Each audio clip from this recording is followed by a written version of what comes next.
లేదా అనేటువంటి ఒక ఆలోచన వచ్చింది. వీరికి కళ్ళు ఉన్నాయా లేదా ఆలోచన వచ్చింది.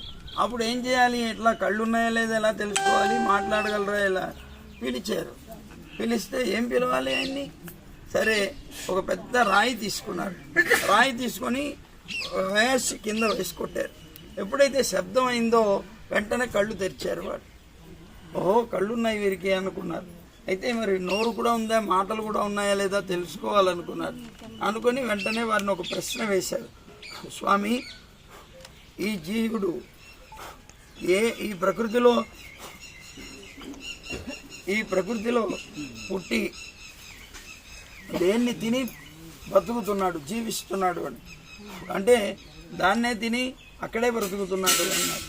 అంటే దాన్నే తిని అక్కడే బతుకుతున్నాడు అంటే ఆ ప్రకృతిలోని పుట్టి ఆ ప్రకృతిని అనుభవిస్తూ అక్కడే జీవనం సాగిస్తున్నాడు అని చెప్పారు.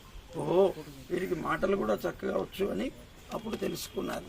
అయితే వారి దగ్గర ఉండి వారి యొక్క తేజస్సు చూసి వారి దగ్గర శిష్యులు అవ్వాలి అనే ఉద్దేశంతో వారికి సేవ చేస్తూ ఇక్కడ ఉండిపోయారు.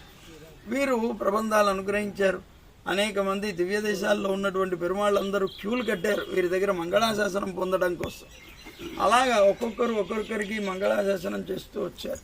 అలా మంగళాశాసనం చేస్తున్నటువంటి తిరువాయిమొഴി ప్రబంధాలు ఏవైతే ఉన్నాయో ఈ ప్రబంధాలన్నీ కూడాను వారు అనుగ్రహిస్తే వాటన్నిటినీ కూడాను స్వీకరించి మధుర కవి ఆళ్వారు ప్రచారం చేశారు.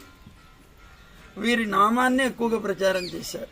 వారు చెప్పుకున్నారు, నాకు ఇంకొక దైవం లేదు, నేను ఇంకొక దైవాన్ని ఆరాధన చెయ్యను, నాకు నమ్మాళ్ళ వారే దైవం, నాకు వీరినే నేను ఆశ్రయిస్తాను కనుక వీరి నామాన్ని నేను ప్రచారం చేస్తాను అని వారు ప్రబంధం ఇప్పుడు మనం చదివినటువంటి ఖండిత వారి విషయంలోనే రాశారు. ఆచార్య విషయంలో